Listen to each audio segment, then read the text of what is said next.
रोजगार सृजन की अधिक गारंटी और ग्रामीण क्षेत्र में अस्थायी परिसंपत्तियों के निर्माण के लिए यानी ग्रामीण इंफ्रास्ट्रक्चर में वृद्धि करने के लिए एक महत्वपूर्ण अधिनियम पारित हुआ है और यह विकसित भारत की आधारशिला बनेगी।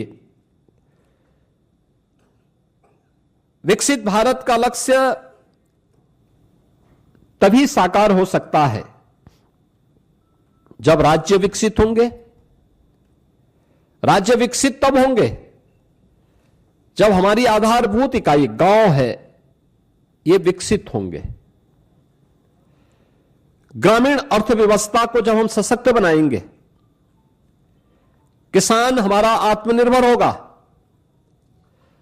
श्रमिक को सामाजिक सुरक्षा और उसको सम्मान सुनिश्चित होगा, तब विकसित भारत की संकल्पना आगे बढ़ेगी। और उसी विकसित भारत की संकल्पना को आगे बढ़ाने के लिए उठाया गया एक महत्वपूर्ण क्रांतिकारी कदम है। मैं इसका स्वागत करता हूं और आदरणीय प्रधानमंत्री जी के प्रति उत्तर प्रदेश वासियों की ओर से हृदय से आभार भी व्यक्त करता हूं। मित्रों, यह नया कानून बनना इसलिए आवश्यक था क्योंकि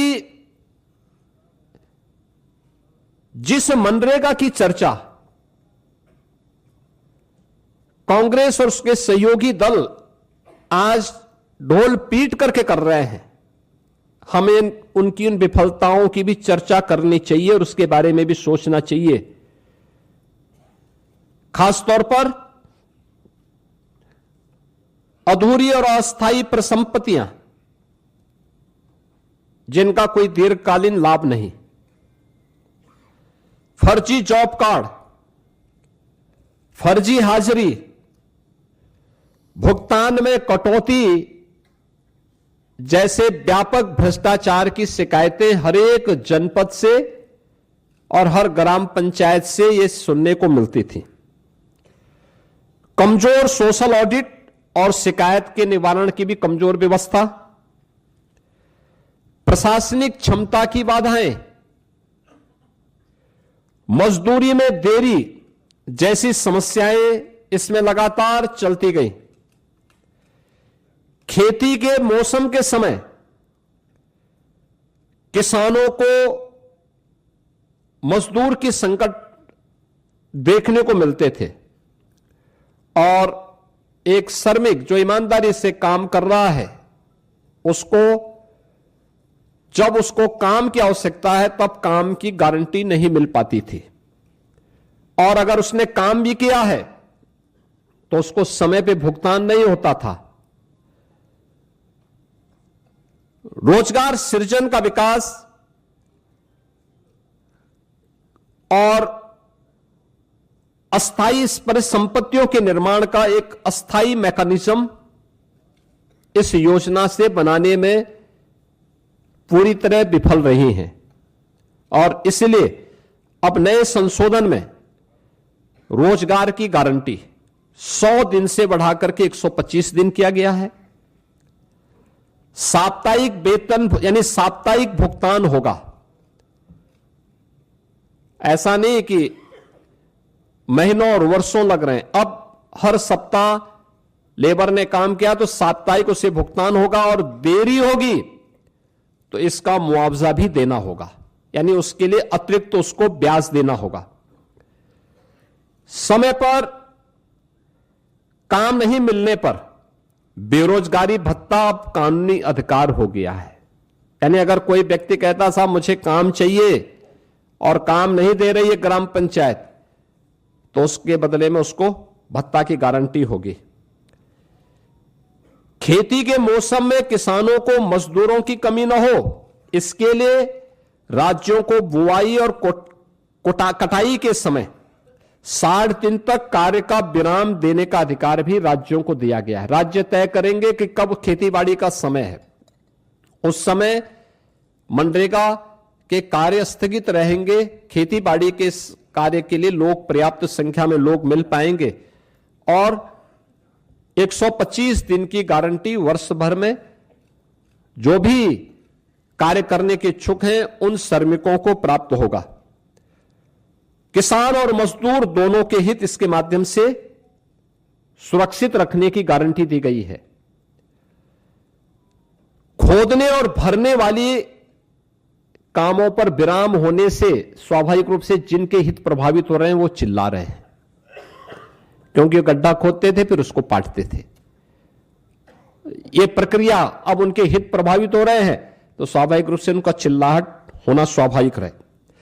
अब इसमें 4 श्रेणियां दी गई हैं जिसका निर्धारण ग्राम पंचायत स्वयं तय करेगी। एक, मनरेगा का उपयोग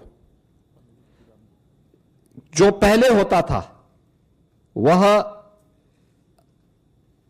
कोई अस्थाई पर संपत्ति आप नहीं बना सकते थे, लेकिन अब विकसित भारत जी राम जी के माध्यम से हम अस्थाई संपत्ति का निर्माण कर सकते हैं और उसके लिए 4 प्रकार के प्रायोरिटीज तय की गई, प्राथमिकताएं जो तय की गई, श्रेणियां।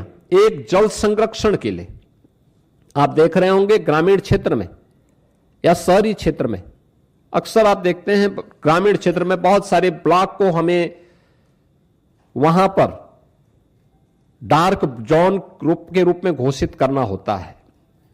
पानी की मात्रा बहुत नीचे जा चुकी होती है, कोई वहां पे अस्थायी व्यवस्था नहीं बन पाती है। अब इस योजना के माध्यम से जो मनरेगा में व्यवस्था नहीं थी, विकसित भारत जी राम जी के माध्यम से गारंटी दी गई है कि वह इसके माध्यम से जल संरक्षण की अस्थायी व्यवस्था क्रिएट कर सकते हैं, यानी रेन वाटर हार्वेस्टिंग की व्यवस्था, चेक डैम की व्यवस्था और उससे जुड़ी हुई अन्य सुविधाओं को वहां पे गांव में वो क्रिएट कर सकता है। ग्रामीण बुनियादी इंफ्रास्ट्रक्चर के माध्यम से वह इन चीजों को वहां पे विकसित कर सकता है, सड़क, नाली, इन सब का विकास कर सकता है। आजीविका संबंधी इंफ्रास्ट्रक्चर को भी इसके माध्यम से क्रिएट कर सकता है, खेल का मैदान बना सकता है, ओपन जिम का निर्माण कर सकता है।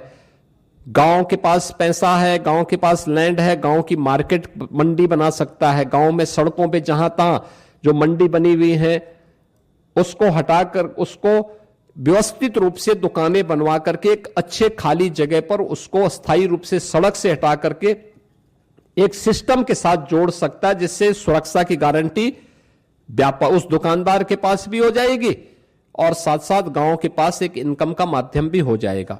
इस प्रकार की उसको भी किया जा सकता है।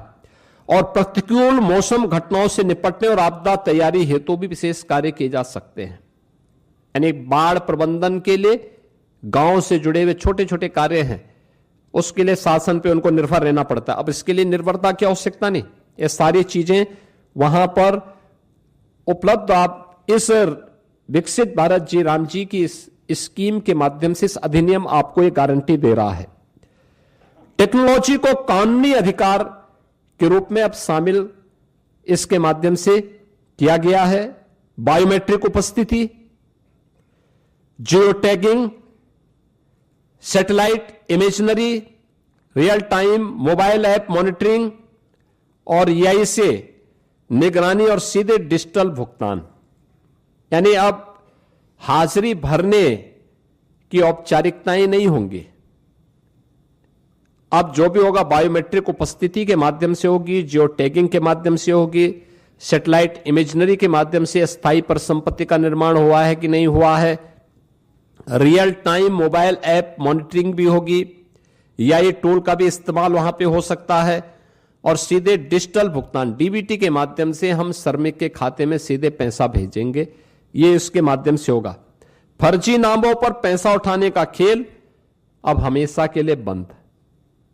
आपने देखा होगा इससे पहले समाजवादी पार्टी के समय में सोनभद्र में मनरेगा का भयंकर घोटाला हुआ था, सीबीआई की इंक्वायरी उस समय उसकी चल रही है। यह भी उनके समय में लगातार होता रहा है। 6 माह में अनिवार्य सोशल ऑडिट, डिजिटल और समयबद्ध बहुस्तरीय शिकायत निवारण, जिला लोकपाल की व्यवस्था और केक के मानकों के अनुरूप ऑडिट की व्यवस्था भी इसके माध्यम से रहेगी।